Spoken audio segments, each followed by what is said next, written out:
Hi friends, வணக்கம். நான் அரஸ் ராஜா.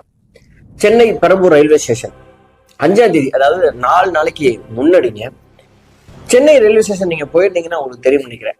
அங்க வந்து பல்லாயிரக்கணக்கான மக்கள் காலை நேரத்துல, அதுவும் 10 மணிக்கு உள்ள போனீங்கன்னா யாரையும் நீங்க இடிக்காம அதுக்கு உள்ள போயிட்டு வெளில வரவே முடியாது. அவ்வளோ கூட்ட நெரிசல் இருக்கும்.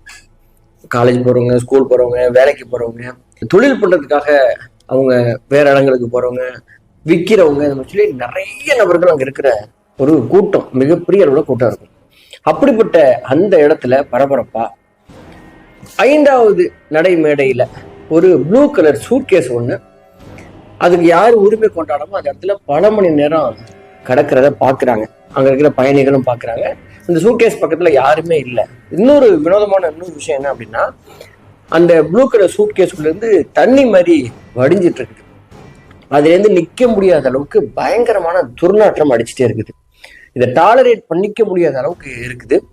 இதை பார்த்துட்டே இருந்தவங்களுக்கு மெல்லமா சந்தேகம் வர ஆரம்பிக்குது. இதுக்குள்ள அப்படி என்னதான் இருக்கும், இதோட ஓனர் வேற பக்கத்துல இல்லை, பயங்கர நாத்தடிக்குது அப்படின்னா சம்திங் உள்ளுக்குள்ள ஏதோ ஒண்ணு தப்பா இருக்குது அப்படின்னு அவங்க புரிஞ்சுக்கிறாங்க.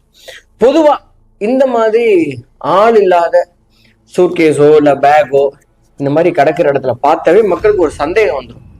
இல்லை சூட்கேஸ் பேக் ஸ்மெல் வராமல் இருந்துச்சு அப்படின்னா அதுக்குள்ள ஏதாவது வெடிகுண்டு ஏதாவது இருக்குமோ, அந்த மாதிரியான சந்தேகம் இருக்கும். இந்த மாதிரி ஸ்மெல் வந்துச்சுன்னா டெஃபினட்டா உள்ளுக்குள்ள ஏதோ சரக்கு இருக்கு அப்படிங்கிறது தெரியும். அதனால பயந்து போனவங்க என்ன பண்றாங்க, போலீஸ் ஸ்டேஷனுக்கு தகவல் தெரிவிக்கிறாங்க.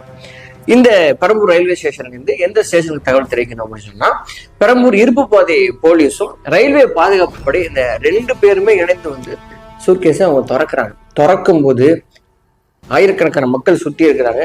அப்படிக்குள்ள பார்த்தா அப்படியே அதிர்ச்சியில உறைஞ்சு போற மாதிரியான காட்சி. என்ன அப்படின்னா, உள்ளுக்குள்ள ஒரு எல்லோ கலர் பாலித்தீன் கவர்ல சுற்றப்பட்டு உள்ளுக்குள்ள ஏதோ ஒரு மாமிசம் துண்டம் இருக்கிற மாதிரி தெரியுது. அந்த பாலித்தீன் கவர் ஓபன் பண்ணி பார்த்தாங்க அப்படின்னா அதுக்குள்ள தலை இல்லைங்க, தலைக்கு கீழே இருக்கிற அந்த உடல் பகுதி மட்டும், கை இல்லை, 2 கைகள் இல்லை, கால் இல்லை, இடுப்பு வரைக்கும் அப்படியே ஸ்கொயர் ஷேப்ல வெட்டப்பட்டு இருக்கு. அதுல வந்து ஒரு இன்னர் மட்டும் அந்த உடல் போட்டிருக்குது. இது ஒரு ஆண் உடல் அப்படிங்கிறத கண்டுபிடிக்கிறாங்க.